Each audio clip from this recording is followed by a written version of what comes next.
this episode of the NLN podcast Nursing Edge Unscripted, the Surface Track.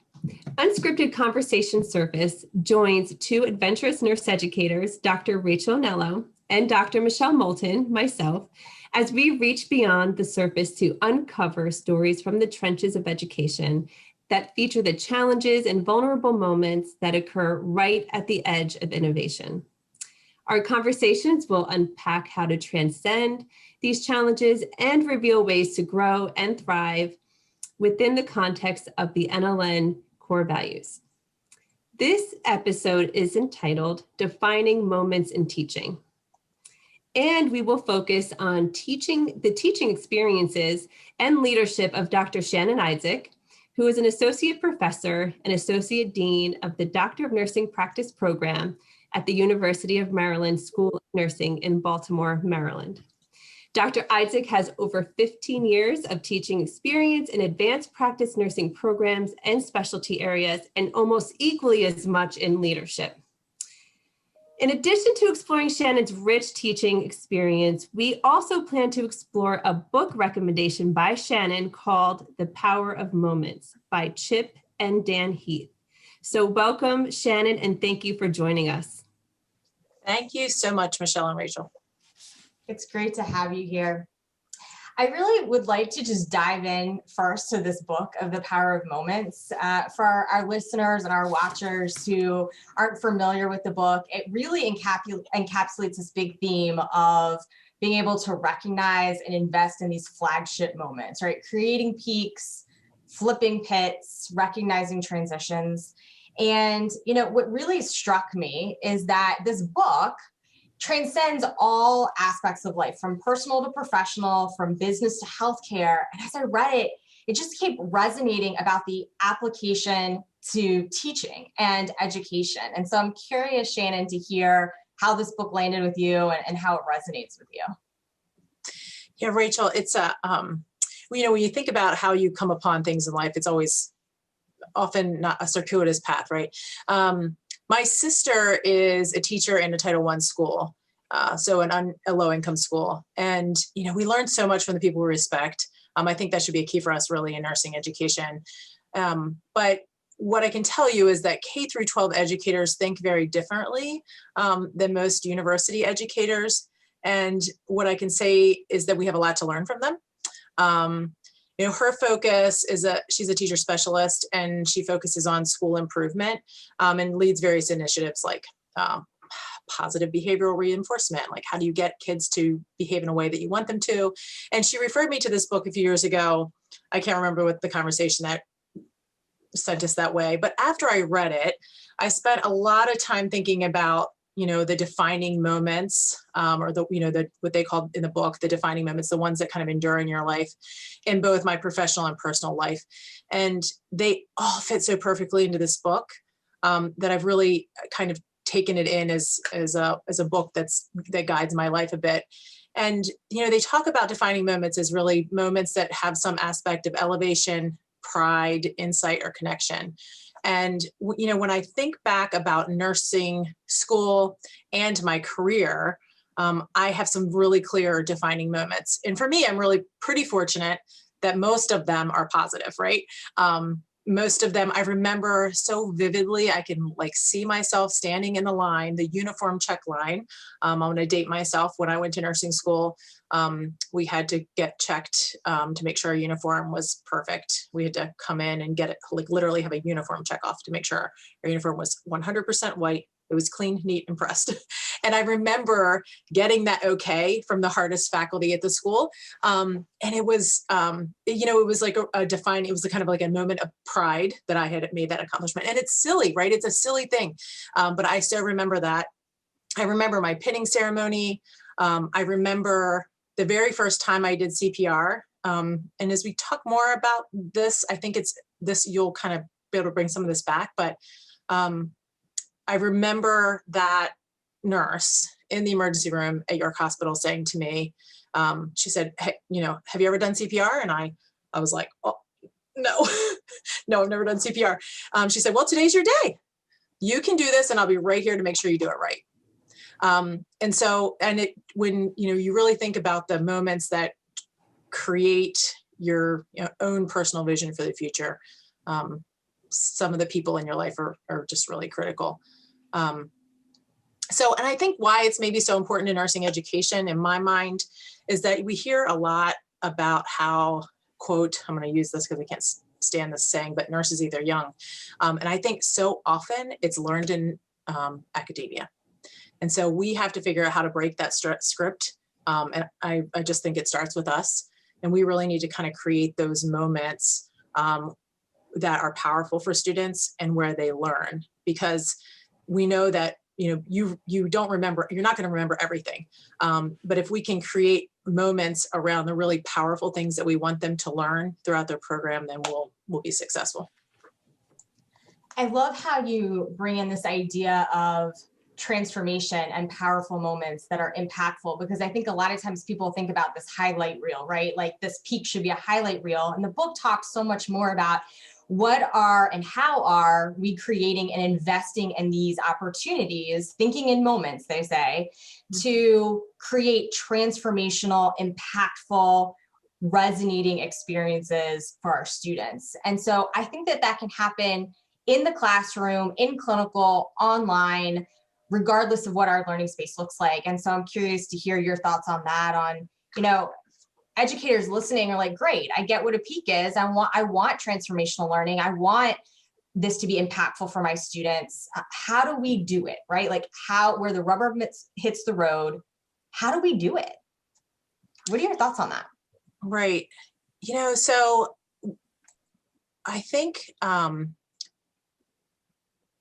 there are a lot of opportunities where we can turn either challenges into successes. One of my favorite mentors, coaches in my life said that we really have, as educators, create this balance of challenge and support with students. And in particular, in this book, it talks a lot about high standards, assurance, direction, and support. So I think giving students an opportunity to feel proud and happy about the decisions they've made, and really using those 4 areas: elevation, pride, insight, and connection, to identify times that they can remember. And I always go back to a couple of situations in my life that I again vividly remember, and what they taught me about nursing.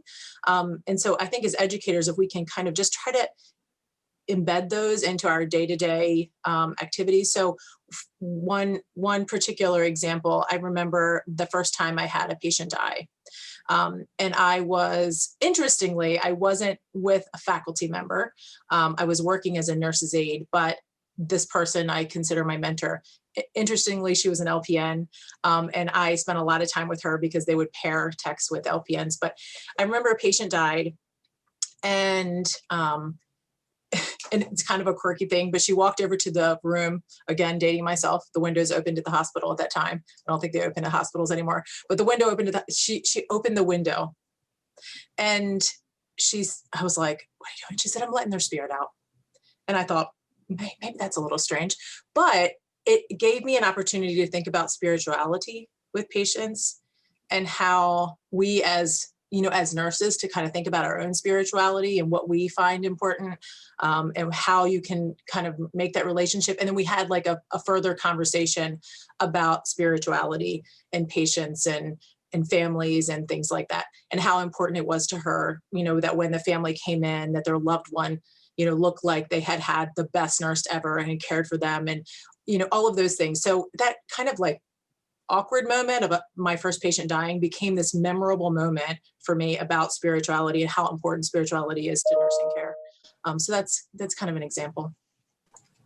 I love that. And Michelle, I want to pull you into this conversation, but something is resonating for me when Shannon was talking, and it's this idea of like breaking the script, and how the experiences and the perspective you're sharing is something that I think a lot of educators are doing every day, but maybe not recognizing it, or thinking in moments to recognize the opportunity when it presents itself, these high leverage moments to create and invest in a peak or flip a pit. And when I was reading this, it made me think of an example that I started several years ago with my students, and it was just sending an email. So after an exam, if someone scored an A on the exam, or if it was a subsequent exam and they had jumped a letter grade, I would send a personalized email, not just the main blast that goes out to everybody without a name, but personalize it, recognizing them for their hard work, encouraging them to keep up the strong work, letting them be seen and validated. And I didn't realize what I was doing was, one, flipping the script, right? Because students don't expect to get those personalized emails, but two, I was also investing in a peak moment for my students. I had no idea this was happening until later on in the semester, students would come and meet with me, and students were struggling and would say, I would expect them to say, I'm going to work really hard to bring my grade up in this class, or I'm really striving for X, Y, or Z. Instead, they would say to me, Dr. Anello, I'm going to get one of those emails from you. I am waiting. I want one of those emails. I'm waiting for it. And you're going to end up you're going to see, you're going to be sending me an email. And for them, I was creating this. I was breaking the script, and two, I was giving them this sense of pride to try to work towards something. And it would create a peak for those students who accomplished it. And it's something I continue to do, but it's had a huge impact with a really small investment. Something that this book resonated for me when I was reading. Love that, Rachel. And what I love about what you shared is this acknowledgement of when we are breaking the script, and when that comes to light, and then we can celebrate these moments with students as we see them, feel that sense of pride. And then that also makes me sometimes think about maybe our blind spots as educators too, when sometimes we may not see those moments where students are questioning themselves, they're feeling unsure, they're not feeling proud. They may be thinking, I heard you say, Shannon, this opportunity to feel proud, and this opportunity to acknowledge their decision, that they made the right decision to become a nurse. And I think sometimes our students question that at times during their program. And so it brings me to this idea of, how do we flip a pit into a peak? How do we take these blind spots into our vision, and as faculty help fill these voids, these holes that might be existing for our students? And I think about, in the book, there was a beautiful example, a story in The Power of Moments, where the author talks about this gentleman, Doug Dietz, an MRI machine designer. And he talks about how this gentleman sought out to create this beautiful, sleek, powerful, efficient machine. And it was a real peak in his career. And when he saw this machine in the medical environment, in this very sterile, shiny metal environment, he felt this sense of pride. And it wasn't until he saw this child enter in to be a patient and get an MRI, and saw the resistance and the fear that this child experienced about entering into this sterile, kind of scary machine. And that brought this literally into his vision to say, oh, wow, we may have missed the mark. And I think that acknowledgement for him brought him back to his team to redesign this machine to make it more of feel like an adventure, an experience, this moment where these children can enter in and feel like they're a part of something rather than be afraid of it. And that helps to decrease the use of sedation and all these risky, terrible things that children have to do to be a part of this medical procedure. So I'm wondering, it brings me to Shannon, if you could share with us maybe some opportunities in education, nursing education, where we can either bring our blind spots to, bring these students to our awareness of when they are feeling uncertain or afraid. And what are some examples on how faculty can address that maybe and flip those pits? One of the things that I think is really important for us is to think about the outcomes. And I know we say that all the time when you're thinking about a course. Like, you create a course, you start with the end. Start with the end in mind, right? That's a saying because it's an accurate one. We should always start with what our outcomes are. And I think sometimes we get caught up on the minutia. And it's hard because, I will say this, that being a faculty member who does these things is not easy. It is challenging, and sometimes it creates more work for us. But I think we always kind of go to what our end goal is and start there, that we want to prepare competent nurses to care for patients with quality, right? So, none of us really, and it's kind of a bigger picture outcome. It's not like I want them to know, cardiac output. That's not, that's important. That's a piece along the way, but just to try to think about this kind of bigger goal. And if we do that, then it allows us to kind of shift things a little bit. Another example that they give in there, which I have tried really hard to use, and it is tricky, but is when we give feedback, and I know Rachel and Michelle, you guys, we've spent a lot of time together talking about feedback and how critical it is, and particularly, I think, important for us in nursing education. But I think giving students feedback, but in a positive way, helps them be successful. And so they used an example in the book about when students submitted a paper, they did a kind of a study on giving them very generic feedback, which says, I'm giving you these comments so you have feedback on your paper, versus I'm giving you these comments because I have really high standards and I know you can reach them. And what that requires, though, is then students have an opportunity to modify, their answers and to have an opportunity to change and improve. And our end goal, that's what we want, right? So it's not just the test. It's that how do we allow them to participate in an activity, have an opportunity to not be successful, tell them that we know that they can be successful, and then have an opportunity to improve, because the end goal is that they learn the material. And so I think that's a tricky thing for us. That does require us then some additional work. But I think making sure that they know we have high expectations, but that we believe in them. And so I use that sometimes, and I tried it recently. I was writing something for the school, and I said to the students, in this email, it's going to be hard, but you knew that because you've worked really hard at everything you've done, and you've worked really hard at everything, and that's why you're here at a top 10 school. So I think just kind of setting that stage for students is really helpful. Thank you, Shannon. And I know I'm looking at Rachel, because I know I'm picturing this, like, this is your deal. Like, I know you love this, and I'm picturing, with the mountain climber and the ballet. Yeah. Yes. And I want you to speak on that. And you would do a better job.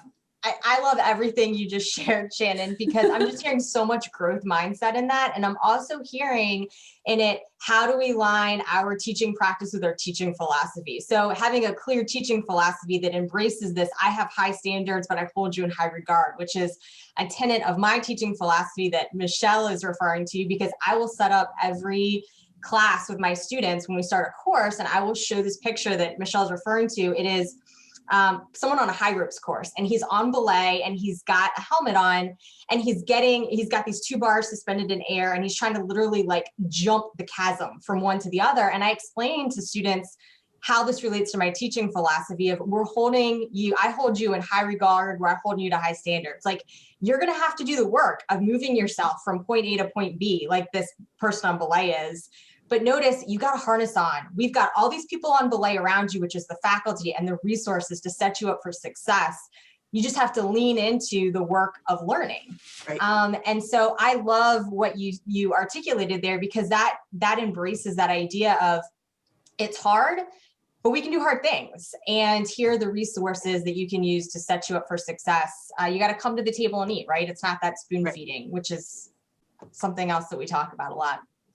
Rachel, I'll tell you a funny, little vulnerable piece about myself, which is just kind of a joke. It's comical a little bit when you talk about mountain guides. So I once got that feedback, and it was another piece of feedback that I've gotten throughout my, we grow by all the positive and negative feedback that we've gotten throughout our lives. And I, at one point, had done a 365, evaluation, and I got some pretty rough feedback about my focus on, it seemed to be surrounding a focus on like efficiency and getting stuff done, as opposed to the focus on the people and the person. And I talked with someone, an expert in this area, and she gave me a vision that I should try to create about myself. And she said, she's like, I see you now as like an affable Ginsu knife, she said, like chop, chop, chop, chop, chop, chop, chop. That's how I envisioned it, like chop, chop, chop. But I could flex a little bit, but I was still I was chopping. I was, going through that process. And she said to me, I want you to really work toward being an attuned mountain guide, because it doesn't matter if you're a mountain guide and you get to the top, if you're a mountain climber, you can get to the top by yourself. But if you're a mountain guide, you really have to constantly be like working to get all your people forward. And I think that's a great vision for us as faculty, is that we really have to be this attuned mountain guide, trying to get people to come up with us, because we're not successful if we don't get them there with us. That's really, again, it kind of goes to the outcome. That's our end goal, is to get those students to the place that we want them, which for many of us, it's a vision of ourselves being an expert in nursing or somebody else that is an expert in nursing. So that mountain guide philosophy, I think, works well with that too. I love that, Shannon. Yeah, I think it comes back to something that Rachel and I have talked about, is that I also think about a Sherpa, right? And the idea of a Sherpa is like a mountain guide, right? A mountain climbing guide, but they understand the terrain, they understand the weather, they can anticipate the choppy waters, as Rachel says, and they can help the person or the people or the team or the students navigate those unexpected challenges that I think come up when you're in the midst of climbing a mountain or getting through a program. So it made me think of you, Rachel. They gave another great example of a resident who was a psychiatrist in the book, and I think it was really impactful for me. Of the different topics there, the ones that were most related to the healthcare field, resonated with me more. But it was a resident who was a psychiatrist, and his patient had committed suicide, and on his watch, and he had missed an opportunity to talk to this patient.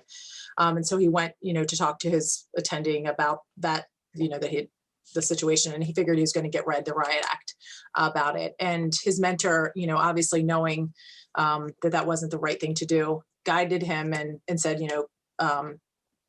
this happens. It's unfortunate. You should think about it. But there are many other patients. And he kind of looked at it as like a triage in a battlefield, right? Like that one died, but now you have to go on. There's so many other ones that you need to save, and you're good at what you do.